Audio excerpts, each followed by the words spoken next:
चंद्रगुप्त मौर्य के पीरियड में गुप्ता एज जो है बहुत फ्लरिशिंग स्टेज था, कहा जाता है कि गोल्डन एज हो।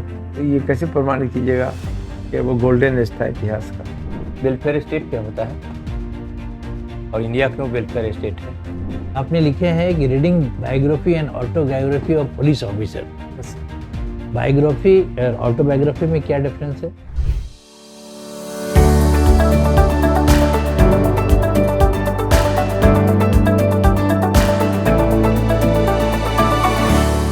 मैं कम से आइए। बहुत सुविधा है। Thank you sir.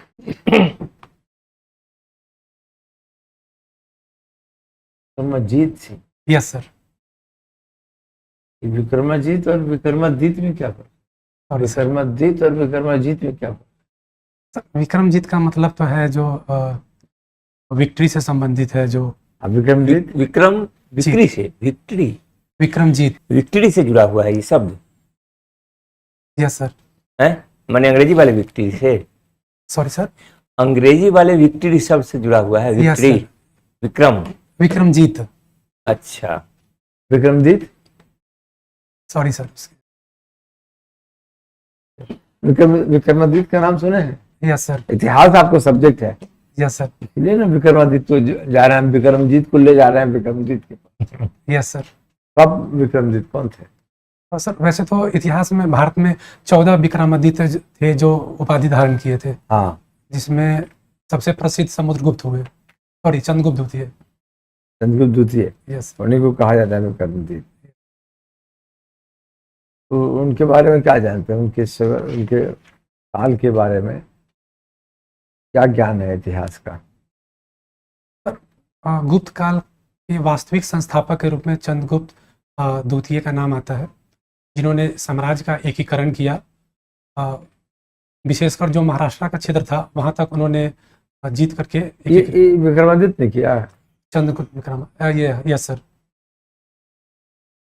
ये समुद्रगुप्त ने किया? सर वो और दक्षिण महाराष्ट्र से भी दक्षिण तक गए थे। हाँ, और चंद्रगुप्त द्वितीय के समय तक महाराष्ट्र तक का अंपायर जो था वो एकीकृत किया गया था। कहाँ से? ये कहाँ से महाराष्ट्र तक गया? ये मगध के क्षेत्र से लेकर महाराष्ट्र के क्षेत्र तक। विक्रमादित्य की कैपिटल कहाँ थी? सॉरी सर, अभी ध्यान नहीं गया था। चंद्रगुप्त मौर्य के पीरियड में गुप्ता एज जो है बहुत फ्लरिशिंग स्टेज था, कहा जाता है कि गोल्डन एज हो। इन्हीं के एक्सपीडिशंस के पॉइंट में तो समुद्रगुप्त था, तो विक्रमादित्य जो है या चंद्रगुप्त मौर्य सेकंड, चंद्रगुप्त द्वितीय, यस। उन्हीं को विक्रमादित्य भी कहते हैं। तो बताइए ये कैसे प्रमाणित कीजिएगा कि वो गोल्डन एज था इतिहास का? सर एक तो सर ये जो शब्द है गोल्डन एज का, वो अपने आप में एक विवादास्पद शब्द है सर। कि इतिहासकार के एक वर्ग से देखे, दृष्टिकोण से देखे तो ये स्वर्ण काल दिखता है, विशेषकर संस्कृति के काल में, स्थापत्य के काल में, लिटरेचर के काल में। जैसे कि जो नवरत्न थे उनके, या कालिदास थे, कालिदास की जो रचनाएं थी जो आज भी उतनी ही जीवंत मानी जाती है। इसके अलावा जो मंदिरों का निर्माण हुआ इस क्षेत्र में, या जिस प्रकार के साम्राज्य का एकीकरण हुआ समुद्रगुप्त के काल तक का, तो उस दृष्टिकोण से हम इसको या इतिहासकारों का एक वर्ग स्वर्ण काल कहता है। लेकिन अगर हम दूसरे दृष्टिकोण से देखें, कौन दृष्टिकोण? मार्क्सवादी दृष्टिकोण से, अच्छा, तो उनका ये कहना है कि इतिहास सिर्फ महल के दृष्टिकोण से या राजाओं के दृष्टिकोण से या दरबारियों के दृष्टिकोण से नहीं लिखा जाना चाहिए, आम लोगों की स्थिति भी देखी जानी चाहिए। जैसे उस समय कालांतर में गुप्तोत्तर काल में मुद्रा की वैल्यू लगातार गिर रही थी। वो तो बाद में ना, यस। इनके पीरियड में मुद्रा की वैल्यू थी ना। Yes sir. क्या उसमें थे कि गोल्डन कहने का, गोल्डन कहने वालों ने प्रमाण भी दिए है ना। Yes sir. कहाँ हैरास हो रहा था, कहाँ डिटरेशन आ रहा था? मुद्रा की स्थिति में डिटरेशन नहीं था, सोने के सिक्के मिले, इसका मतलब कि बहुत इकोनॉमी बहुत फ्लरिशिंग थी, तब उसका सोने के सिक्के थे, प्रमाण है। लिटरेचर सब उसी पीरियड में तैयार हुए, अब सब एक इंटेलेक्चुअल्स हुए। हाँ, अब जब कहाँ नहीं था ये गोल्डन एज, वो फैक्टर आप बताइए जो मार्क्सिस्टों का कहना है, बताइए। जैसे सामंतीवादी प्रवृत्तियों का धीरे धीरे भाई, जन्म हाँ, तो कहाँ पर नहीं था, सामंती परिवादी आ गई तो उसका इम्पैक्ट कहाँ पड़ा? कृषकों पे पड़ा। सोसाइटी, समाज जो है, समाज में वो ये सब इविल्स आ गए, उसी में हैव नॉट्स, एक्सप्लॉयटेशन, गरीब अमीर, आम पब्लिक की दशा अच्छी नहीं थी। जैसे अब कहते हैं ना हम लोग, अब यहाँ जो लोग सरकार पक्ष में कहते हैं कि हमारी इकोनॉमी वर्ल्ड की 5th इकोनॉमी है, 3rd इकोनॉमी हो जाएगी, लेकिन इसके क्रिटिक क्या कहते हैं कि क्रिटिक ये कहते हैं कि ये इकोनॉमी है, कुछ लोगों को धन था और वो मल्टी मिलियनर्स की संख्या बढ़ गई, लेकिन जो आम पब्लिक है, गरीब थी तो गरीब हो गई और गरीबी बढ़ गई, पर कैपिटा इनकम कम है। क्रिटिक्स इस युग को भी कहते हैं, दोनों अपने एंगल से कहते हैं। तो ये अलग चीज है, लेकिन अब हम तो सिंपल पूछा, ठीक है आप कह सकते हैं, आपका व्यू ये है कि कुछ स्टूडेंट करना है। सोशल कंडीशन, समाज के कंडीशंस में सभी वर्ग खुश नहीं थे। वर्ग में एक्सप्लॉयटेशन, गरीबों के साथ कास्टिज्म, फ्यूडलिज्म, हिंदू धर्म में जितने रिचुअल्स, जितने कॉम्प्लिकेशंस, मनुस्मृति भी तो इसी धर्म बनी थी ना। Yes sir. मनुस्मृति कब लिखी गई थी? सर गुप्तोत्तर काल में। गुप्तोत्तर में लिखी गई थी कि गुप्त काल में लिखी गई थी? Sorry sir, detail. मनुस्मृति में क्या लिखा हुआ है?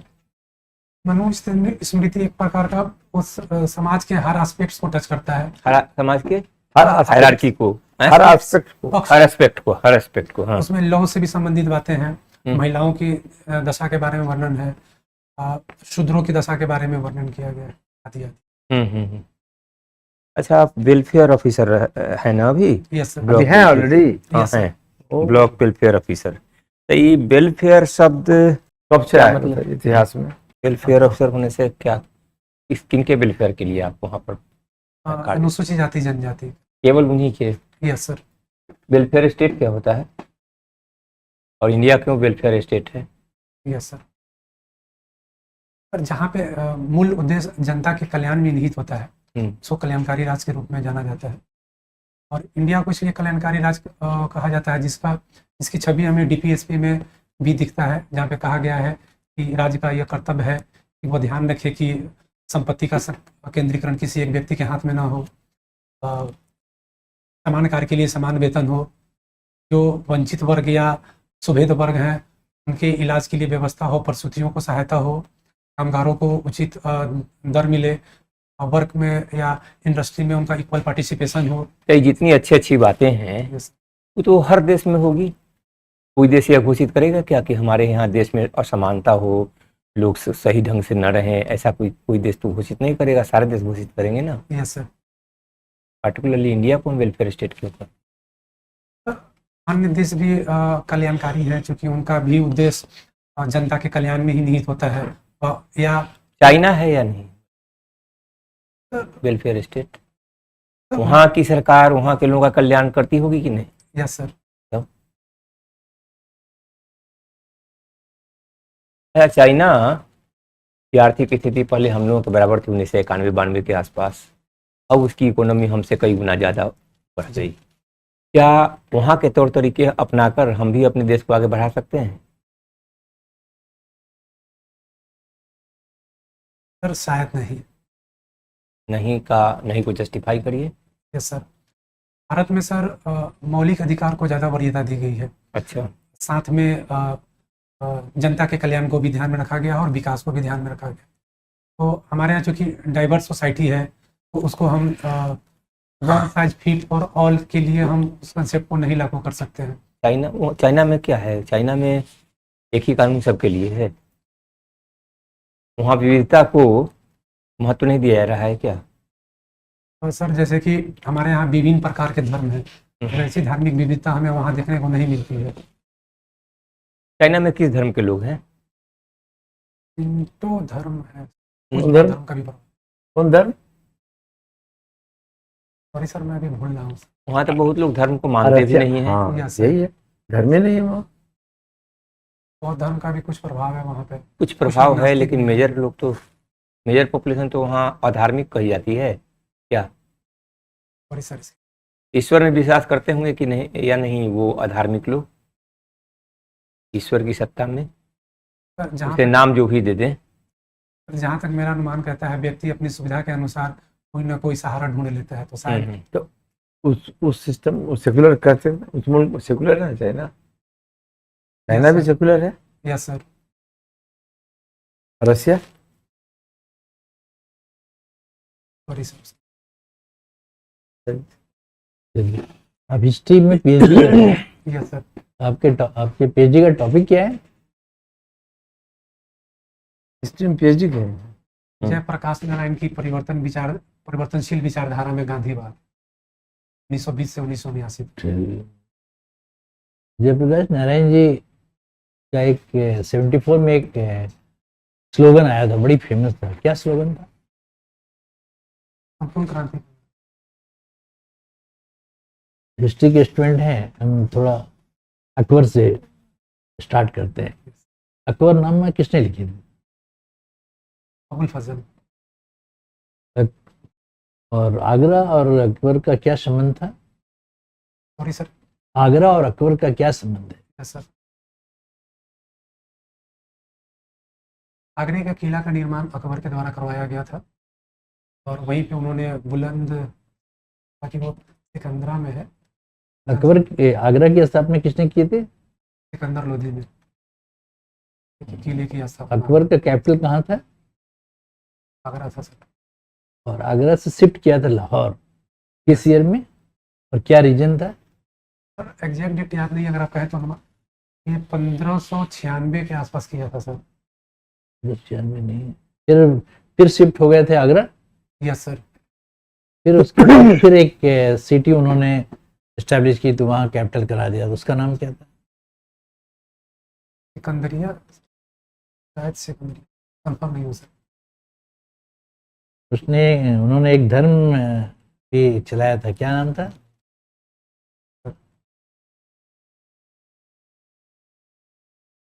बोल रहा हूँ सर। एक बहुत ही प्रोमिनेंट हिंदू जो उनके कोर्ट के थे, उन्होंने भी वो अपनाया था धर्म का नाम बताइए। मान सिंह। आपने लिखे हैं कि reading biography and autobiography of police officer. Yes sir. Biography और ऑटोबायोग्राफी में क्या डिफरेंस है? ऑटोबायोग्राफी जो अपनी जीवनी के बारे में वो खुद लिखे, बायोग्राफी की उनकी जीवनी के बारे में कोई और लिखे। एक दो चार प्रोमिनेंट पुलिस ऑफिसर का नाम बताएं जो पुलिस महकमे में बड़ा नाम कमाए। Yes sir. कोई भी इंडिया के होना चाहिए। जूलियो रिबेरियो, ठीक है। किरण बेदी, विजय कुमार, रुस्तम जी, रवीरो साहब का कोई बुक का नाम बताएं। Bullet for bullet. ठीक है सर।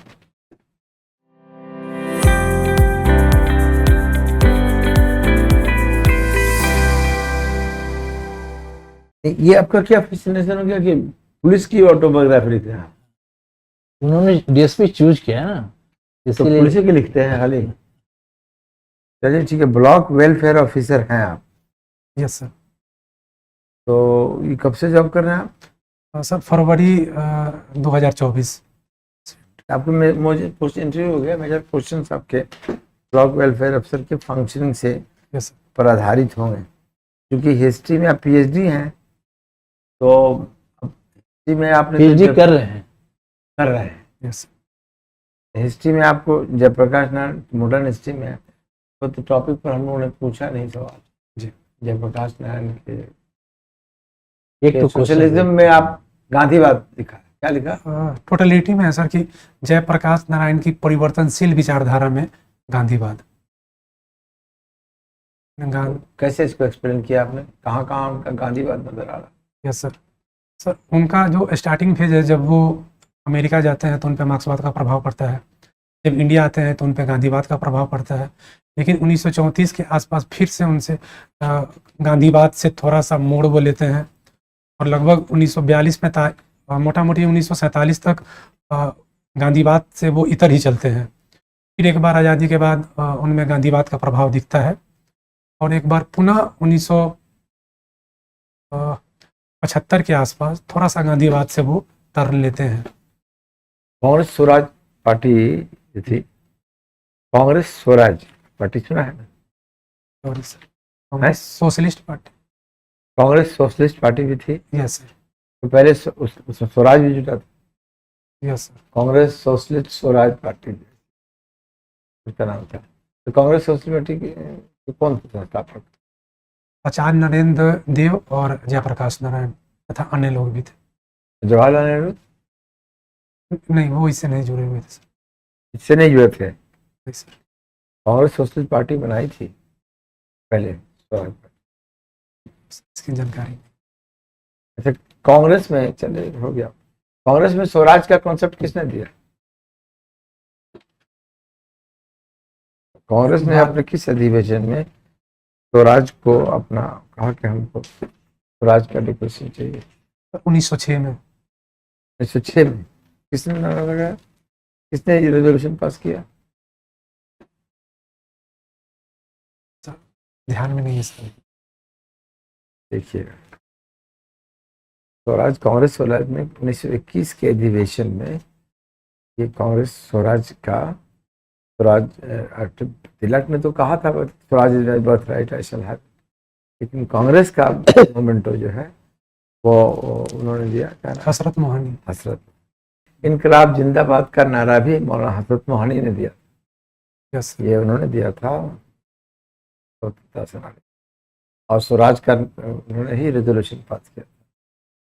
तो तैयार नहीं थे जवाहरलाल नेहरू उसको, कांग्रेस ने बाद में उसको अडॉप्ट किया। 2 साल के बाद रेजोल्यूशन किया। पहले इन्होंने लखनऊ में स्वराज हासिल करना है। उसके पहले कांग्रेस डिमांड क्या करती थी? रिप्रेजेंटेशन, सियारदास या Nehru report, yes. Dominion status का ही डिमांड था। स्वराज का डिमांड नहीं था। यस। पढ़ा इतिहास में? Yes sir.